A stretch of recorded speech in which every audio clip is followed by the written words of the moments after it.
Salam, salam, outsider, le débrief commence maintenant. Le Paris Saint-Germain perd aujourd'hui 3-2 face à Aston Villa. Cependant, les Parisiens se qualifient quand même pour la demi-finale de la Ligue des Champions. Franchement, entre vous et moi, ça fait 2 années d'affilée que cette équipe de Luis Enrique atteint les demi-finales. Au-delà de cela, je pense que c'est la 4e fois en 6 ans que le PSG tape le niveau des demi-finales. Franchement, faut les saluer par rapport à cela. Le Paris Saint-Germain, on s'est beaucoup moqué d'eux pendant des années où il y a eu des remontadas et des moments un peu difficiles. N'empêche que ces dernières années, ça reste quand même une équipe qui est constante et qui est cohérente au niveau européen. Aujourd'hui, ils ont joué face à Aston Villa, ils ont perdu 3-2. Le scénario du match te montre à quel point le football, si tu le respectes normalement, il te respecte. Unai Emery au match aller, je l'avais dit, il ne sait pas gérer. Il aurait dû jouer ce match aller-là à 2000%. Aston Villa ne devait pas parquer le bus. Aston Villa devait être beaucoup plus courageux. Aston Villa devait essayer, devait oser. Malheureusement, ils ne l'ont pas fait. Heureusement pour le Paris Saint-Germain, Aston Villa a joué de la sorte. Le PSG s'en est sorti et je l'avais dit lors du débrief du match aller que le but de Nuno Mendes, le 3e but de Nuno Mendes était une bouffée d'oxygène qui allait permettre au Paris Saint-Germain de tenir lors du match retour. Aujourd'hui, on l'a vu. Si Nuno Mendes ne marque pas ce 3e but au Parc des Princes, le Paris Saint-Germain est sûrement éliminé aujourd'hui. Si Donnarumma ne fait pas un match extraordinaire, le Paris Saint-Germain est sûrement éliminé aujourd'hui. Il y a des faits qu'il faut prendre de manière réaliste. Le PSG s'est qualifié en demi-finale. J'ai envie d'être dans l'euphorie, de dire à mon tonton, bravo, excellent, vous êtes les plus forts, vous êtes les meilleurs. Cependant, le problème, il est simple, c'est qu'aujourd'hui, ils n'ont été les plus forts et les meilleurs que pendant 20 minutes. 20 top minutes de la part du Paris Saint-Germain. Franchement, dès le début de la rencontre, ils ont mis le tempo qu'il fallait dans le match. Ils ont subi les attaques de Aston Villa parce que Aston Villa a joué, mais en contre-attaque, ils ont été dangereux. C'est beaucoup de générosité au niveau du PSG qui leur permettent de marquer ces 2 buts-là. Ils ont 2 buts d'avance après avoir gagné 3-1 à l'aller. Ils mènent 5-1 à un moment donné. Ils mènent 5-1 à un moment donné. Achraf Hakimi au top de sa forme. Pendant 90 minutes aujourd'hui, il a été sensationnel, tout simplement excellent. Franchement, il est très fort. Il est très très fort. En fait, Achraf, il fait plaisir. Achraf, tu peux compter sur lui défensivement parce qu'il va faire les retours et tout. Il a l'intensité qu'il faut. Il sait se positionner. Mais au-delà de cela, tu peux compter sur lui sur le surnombre. Tu peux compter sur lui sur l'envie qu'il donne de pousser vers l'avant. Aujourd'hui, c'est Achraf Hakimi qui suit l'action, qui va jusqu'au bout de l'action. Le ballon est contré par Emiliano Martinez, mais Achraf Hakimi est là, il se gère, plat du pied, il claque ce 1er but. Le 2e but du Paris Saint-Germain de Nuno Mendes est tout simplement sensationnel. C'est Aston Villa qui a le ballon, c'est Aston Villa qui a domicile, c'est Villa qui doit marquer, c'est Villa qui pousse, c'est Villa qui est en train de mettre la pression dans la surface du Paris Saint-Germain. Il y a une perte de balle de Aston Villa dans la surface du Paris Saint-Germain. La contre-attaque du Paris Saint-Germain est sensationnelle, à montrer dans toutes les écoles de football. Franchement, toute honnêteté, Kvaratskhelia qui redescend, qui joue en une touche, je ne sais pas avec quel joueur, qui lance en profondeur un autre gars, qui revient à l'intérieur pour Nuno Mendes, qui lui est censé être quoi? Un latéral gauche. Il se retrouve où? En position de pointe. Ça montre à quel point cette équipe de Luis Enrique est une équipe de caméléon. Je vous l'avais dit la dernière fois, c'est une des équipes les plus dangereuses dans un match parce que tu ne sais pas qui joue où, qui joue quoi. Ils sont capables de permuter à tout moment. La manière à laquelle ils ont occupé l'espace sur cette contre-attaque, sur ce but, le 2e but qu'ils ont mis à Aston Villa, je répète encore, c'est magnifique. Out of nowhere, ils sortent le ballon, il y a une ligne, ils sont 3 devant. Nuno Mendes, Barcola, Ousmane Dembélé. Plus le surnombre du joueur sur le côté, je ne sais même plus c'est qui, je pense que c'était Achraf Hakimi. On est passé de Villa dans la surface de Paris à une contre-attaque en 2 secondes à un 4 contre 2 pour le Paris Saint-Germain dans la surface de Aston Villa. Non, le PSG, à ce moment-là, j'ai regardé, je me suis dit, ils sont forts. Posé, j'ai dit, ils sont forts. J'ai dit, cette équipe-là, franchement, Luis Enrique, il a travaillé parce que les boys, ils sont pas égoïstes, en fait. Tout le monde joue pour le collectif, tout le monde joue ensemble et tout le monde est techniquement très, très fort. Donc, du coup, ça fait que les gars, quand tu les mets dans certaines positions, ils sont capables de gérer. Nuno Mendes nous l'a montré à l'aller comme au retour. La finition poteau rentrant, elle est magnifique. Donc, du coup, le Paris Saint-Germain gère le match. Ils ont 5-1 au combiné aller-retour. C'est tranquille, c'est posé. Et à un moment donné, je ne sais pas, c'est comme quand tu es au volant et que tu as dit, moi j'ai fait la sieste toute la journée, j'ai bien dormi, tu es au volant, tout va très bien, tu accélères, tout va très bien, tu es sur la route, tout va très bien. À un moment donné, tu t'assoupis et on ne comprend pas pourquoi tu t'es assoupi parce que normalement, tu n'es pas censé être fatigué. C'est ça qui s'est arrivé avec le Paris Saint-Germain. Ils se sont assoupis, ces tocards-là, pendant je ne sais pas combien de temps, après avoir eu le coussin de 4 buts, ils se sont assoupis et ils ont disparu. Un Paris Saint-Germain, comme je dis, qui n'a pas le droit d'être fatigué. Pourquoi je fais une analogie avec quelqu'un qui est dans une voiture, qui a dit que lui, il s'est reposé toute la journée, qu'il est en pleine forme, qu'il peut conduire pendant 5 heures de temps et qu'il ne va pas dormir au volant. C'est parce que le PSG, ce week-end, ils n'ont pas joué.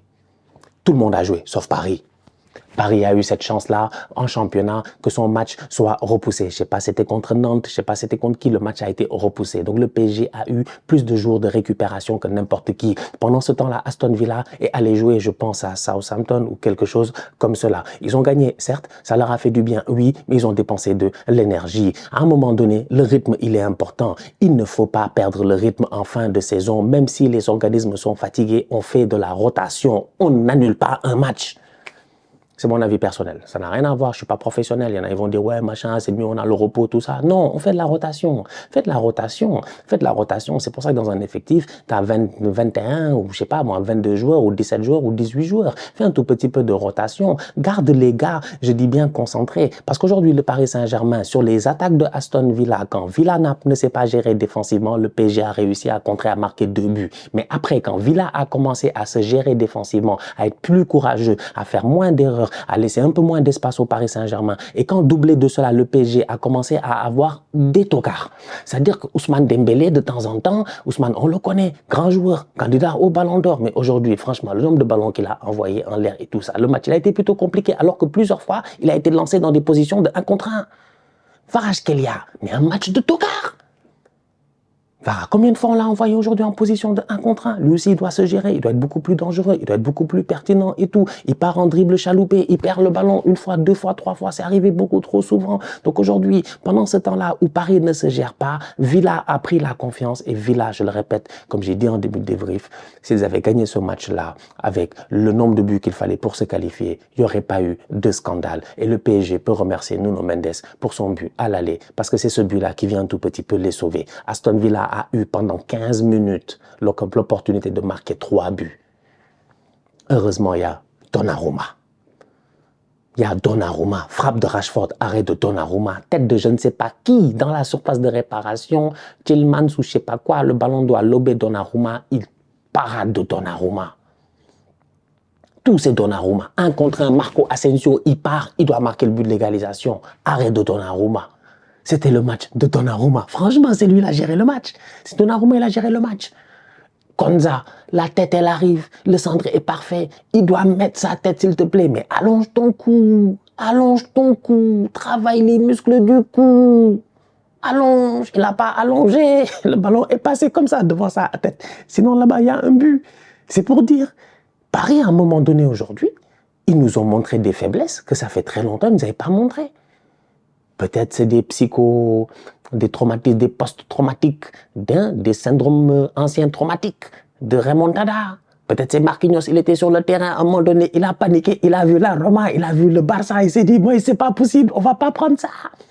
Je sais pas ce qui s'est passé, mais à un moment donné, le PSG a levé le pied dans ce match-là. Ils ont reculé et Villa en a profité. C'est pour cela qu'à la fin de ce match-là, j'ai envie d'arriver à la conclusion que Paris s'est qualifié en demi-finale. Paris s'est géré, c'est vrai. Paris a bien joué lors du match aller et aujourd'hui au match retour pendant une petite partie de la rencontre.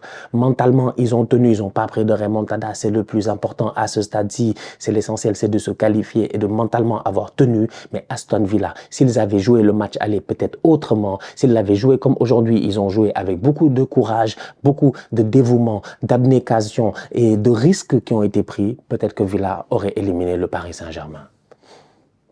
Mais ça n'a pas été le cas. Parce que Villa a raté beaucoup d'occasions. C'est dommage pour cette équipe d'Aston Villa, mais c'est bien joué pour le Paris Saint-Germain. Franchement, c'est top, c'est carré. Ils sont solides, ils sont bons. Ils passent encore un nouveau palier. Ils nous montrent année après année qu'ils ont l'ambition d'aller essayer de chercher cette Ligue des Champions, Luis Enrique, s'il y a quelqu'un qui est capable d'aller chercher la Ligue des Champions, c'est bien Luis Enrique.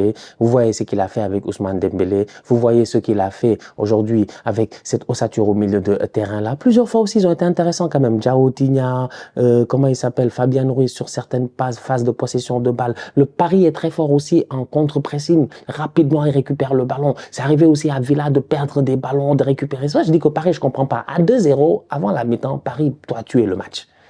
Mais à 2-0, techniquement, ils ont déjà tué le match. Vu qu'à l'aller, ils ont gagné 3-1. Donc à ce moment-là, il y a peut-être un moment de relaxation. Il est dangereux le 2-0 à la mi-temps. Le 2-1, pardon, à la mi-temps. Il est dangereux. Mais à 2-0, tu te dis, il y a un moment de relaxation. À 2-1 à la mi-temps, Villa commence à y croire. Ils reviennent, ils claquent un but. Ah, ça va très très vite au football. Vous-même, vous savez, entre la 55e et la 57e, il y a 2 minutes, ils ont pris 2 buts. -5, on allait en prolongation. On serait allé en prolongation, tu vas au penalty, tu tombes sur Emiliano Martinez. Non, franchement. Ça, c'est un match où si tu es supporter du PSG, tu es dans l'euphorie, tu es content, tu es en demi, mais derrière, tu dis, ouais, il y a eu quelques petits problèmes, il y a des choses où les gars, il faut qu'ils se gèrent, il faut que les gars, ils fassent les mêmes matchs, les mêmes intensités. Il faut que Vara, il soit beaucoup plus, j'ai envie de dire, pertinent, qu'il ne soit pas pertinent un match sur 2 ou un dribble sur 3. Tu vois ce que je veux dire? Il faudrait que, comment il s'appelle? Il faut que Pacho et Marquinhos aussi, ils arrêtent de faire certaines bêtises. Aujourd'hui, ils ont fait beaucoup de conneries, Pacho et Marquinhos. Ils ont fait beaucoup de conneries, franchement. Beaucoup de bêtises, beaucoup de ballons perdus, beaucoup de ballons qui passent à travers eux, des faux dégagements. Pacho, il marque 2 fois contre son camp et contre le ballon et tout. Ça a été compliqué, mais ils s'en sont sortis. Et bien. Donc voilà, donc le PSG est déjà qualifié et le PSG jouera contre le vainqueur du match entre Arsenal et le Real Madrid. En attendant, ce qui va se passer demain à Madrid. Donc voilà. La famille, on se capte très bientôt pour une nouvelle vidéo. D'ici là, on continue à liker, on continue à partager. On s'abonne. On est ensemble, on reste en santé. Toujours le plus important. Tous outsiders.